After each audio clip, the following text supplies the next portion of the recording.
जय श्री राधे, जय श्री सीताराम। एक समय क्या हुआ मित्रों कि एक जंगल में शेर और शेरनी रहते थे। शेर तो जंगल का राजा होता है बहनों भाइयों। तो शेर और शेरनी बड़े प्यार से रहते थे। और कुछ समय बाद शेरनी ने दो बच्चों को जन्म दिया। और शेर और शेरनी दोनों बच्चों से बहुत ही प्यार करते थे। इतना प्यार करते थे कि बिना बच्चों के उन्हें चैन नहीं पड़ता था। एक समय क्या हुआ कि जंगल में पास कहीं शिकार तो मिला नहीं। तो शेर कहने लगा, शेरनी तुम बच्चों को देखना और मैं अभी गया, अभी कोई न कोई शिकार लेकर के अवश्य आता हूँ, क्योंकि हम और तुम्हें भी भूख लगी है और इन बच्चों को भी भूख लगी है। तो शेर वहां से चल दिया बहनों भाइयों। जब शेर वहां से चल दिया, शिकार खोज रहा था लेकिन कोई शिकार हाथ में नहीं आ रही थी। अब शेर सोचने लगा, इतना समय हो गया, मेरे हाथ कोई ऐसी शिकार नहीं लगी है जिसे मैं ले जा करके अपने बीवी और बच्चों को खिलाऊं। इधर शेरनी इंतजार कर रही थी कि कब मेरे पति महाराज आए और कोई शिकार लेकर के आएंगे तो हम भी खाएंगे। लेकिन समय बहुत हो गया, बच्चे भूखों से तड़प रहे थे। तो बहनों भाइयों, अब शेरनी भी निकल पड़ी है। शेरनी चारों तरफ ढूंढ रही थी, कहीं भी उसे भी दाना पानी का शिकार नहीं मिल रहा था। न कोई छोटा जानवर दिखाई दे रहा था, न कोई बड़ा जानवर ही।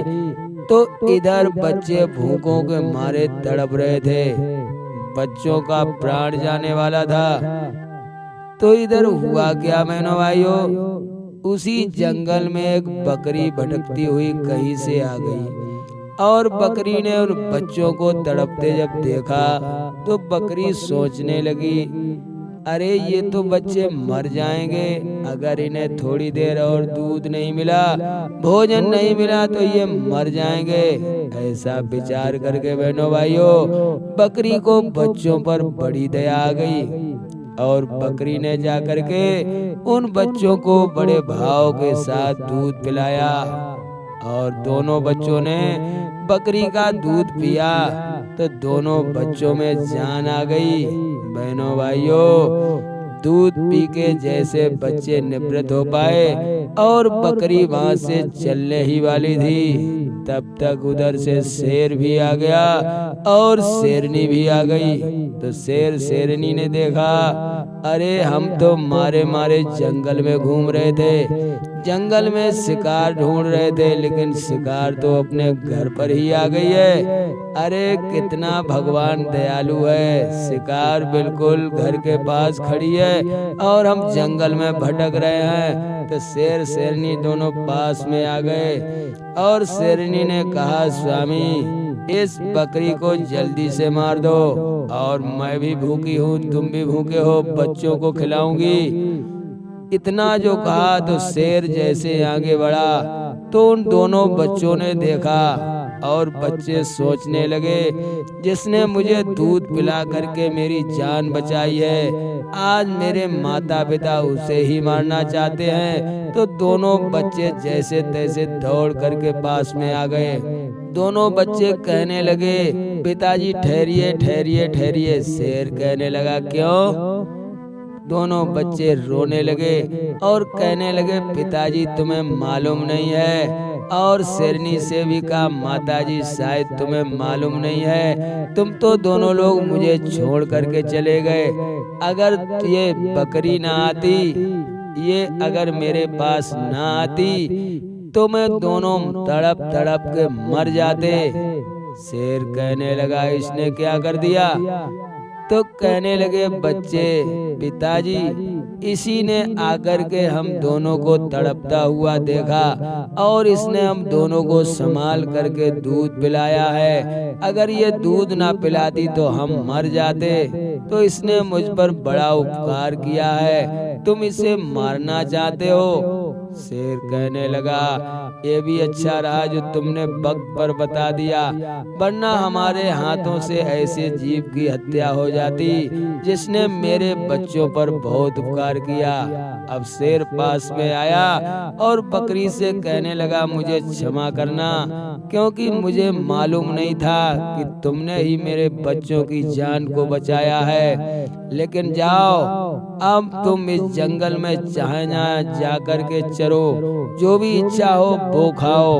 अगर तुम्हारे ऊपर कोई भी आंख उठाकर देखे तो फौरन मुझे सूचना देना, क्योंकि मैं जंगल का राजा हूँ। अब तुम्हें जंगल में कोई भी मारने वाला नहीं है। बकरी से ऐसा कहा तो बकरी बड़ी प्रसन्न हो गई। अब तो बकरी जी चाहे वहाँ पर जाकर के हरी हरी घास खाइयो, बकरी को किसी बात की चिंता नहीं है। अब बकरी इधर उधर आराम से घूमती है। बहनों भाइयों, इधर हुआ क्या, उसी जंगल में एक चील उड़ रही थी। उस चील ने बकरी को देखा तो चील मन में सोचने लगी, वाह भाई वाह, ये बकरी इतने जंगल में आराम से घूम रही है, इसे किसी बात की चिंता नहीं है। जब चील ने बकरी को देखा बहनों भाइयों, अब तो चील सोच रही है, वाह भाई वाह, ये तो जंगल में बड़े प्यार से घूम रही है। तो चील उड़ती हुई बकरी के पास में पहुंची और चील ने कहा, अरे बहन, तुम जंगल में बड़े आराम से जिधर चाहो उधर घूम रही हो, तुम्हें किसी बात का डर नहीं लगता है? अरे कोई आ गया जंगली जानवर, शेर तुम्हें खा जाएगा। बकरी कहने लगी, बहन, इस जंगल में मुझे कोई खाने वाला नहीं है। चील कहने लगी, क्यों, क्या तुम पत्थर की हो क्या? नहीं नहीं नहीं, बकरी ने कहा, मैं पत्थर की नहीं हूँ, लेकिन मुझे अब कोई खाएगा नहीं। चील कहने लगी, क्यों? बकरी कहने लगी, परोपकार का फल बहुत मीठा होता है। चील ने कहा, कैसा परोपकार? तो बकरी ने सारी बात बता दी कि मैंने शेर के बच्चों पर परोपकार किया। तो शेर ने कहा, तुम जंगल में चाहे ना घूमो, तुम्हें कोई खाने वाला नहीं है। अगर तुमसे कोई गलत नजर डाले तो हमसे कहना।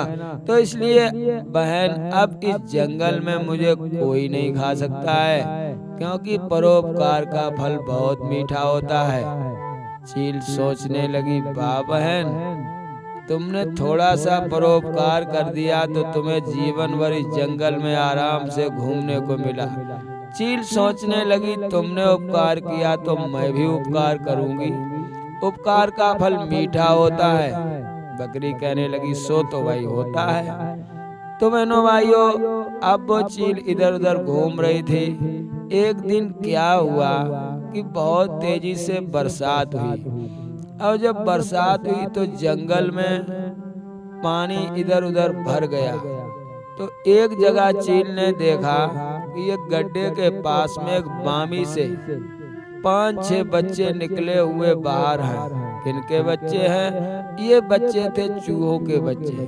तो चूहे के बच्चे निकले और पानी में ठिठुर रहे थे। चील की नजर पड़ गई बहनों भाइयों। चील ने सोचा, ये बच्चे मर जाएंगे, अरे हमें उपकार करना चाहिए, क्योंकि बकरी वाली बात उसे याद आ गई। और चील ने सोचा, ये तो मर जाएंगे, इतनी तेज बारिश हो रही है और ये ठिठुर रहे हैं। चील के मन में विचार आया कि हमें इन पर उपकार करना चाहिए, और चील एकदम से वहां से उड़ करके जाकर के बच्चों के पास में पहुंच गई। चूहों के बच्चे जितने थे वो इकट्ठा बैठे हुए थे। चील ने उन बच्चों के ऊपर अपने पंख कर लिए और बैठ गई। तो चील ने इधर भी 2-4 बच्चे पंख में दबा लिए, इधर भी दबा लिए। पानी बरस रहा है, लेकिन बच्चों के ऊपर पानी नहीं जा रहा है। अब तो चील आराम से बैठी सोच रही है, परोपकार का फल बहुत मीठा होता है, तो मुझे भी आज परोपकार करने का मौका मिल गया है। बहनों भाइयों, इधर क्या हुआ, जैसे बरसात बंद हुई तो बरसात बंद हो चुकी थी, धूप निकल चुकी थी। तो चील ने सोचा मुझे चलना चाहिए, क्योंकि परोपकार तो हो चुका है। तो चील ने जैसे उड़ने के लिए अपने पंखों को फड़फड़ाया, तो बहनों भाइयों उसने देखा कि उसके पंख ही नहीं रहे हैं। चील सोच रही है क्या बात है, मैं उड़ क्यों नहीं पा रही हूँ। तो चील ने अपने पंखों पर जैसे नजर करी, तो देखा कि चूहे के बच्चों ने उसके पंख ही कुतर दिए। अब तो चील बेचारी बहुत परेशान है, अब वो उड़ नहीं सकती थी। तो उसने सोचा ऐसा परोपकार किया कि मेरे पंख भी चले गए। बहनों भाइयों उसी समय घूमती हुई बकरी वहां पर आ गई, और बकरी ने चील को दीन दशा में देखा। बकरी कहने लगी बहन बहुत परेशान हो, क्या बात है। चील कहने लगी बहन आपने ऐसा मुझे सबक सिखाया जिससे मेरे पंख ही चले गए। बकरी कहने लगी क्यों। चील ने कहा तुमने कहा था परोपकार का फल मीठा होना चाहिए, तो मैंने चूहों के बच्चों को पंखों के नीचे बचाया, बरसात से बचाया उनको, लेकिन उन्होंने मेरे पंख ही कुतर दिए। अब देखो मैं उड़ भी नहीं पा रही हूँ, मेरा जीवन तो बेकार हो गया। बकरी मुस्कुरा के कहने लगी अरे बहन परोपकार का फल तो मीठा ही होता है, लेकिन ध्यान रखना परोपकार करना शेर के बच्चों पर करना, चूहों पर परोपकार करना मूर्खता होती है। तो परोपकार भी ऐसे आदमी के साथ करना चाहिए जो बात को भूले ना। अगर तुमने परोपकार किसी दुष्ट आदमी के साथ में किया तो बहनों भाइयों वो तुम्हें भी जिंदा नहीं छोड़ेगा। तो हमें परोपकार सज्जन आदमी के साथ करना चाहिए। बहुत से लोग ऐसे होते हैं कि जिनके साथ तुम कुछ भी करो, लेकिन समय आने पर वो चूकते नहीं हैं, समय पर धोखा देते हैं, बात बात पर झूठ बोलते हैं, कटवादी होते हैं, छल करने वाले होते हैं, कपटी होते हैं। तो ऐसे दुष्टों के साथ में कभी परोपकार नहीं करना चाहिए। बहनों भाइयों परोपकार दिलदार आदमी के साथ करना चाहिए जो मरते दम तक तुम्हारे परोपकार को ना भूले।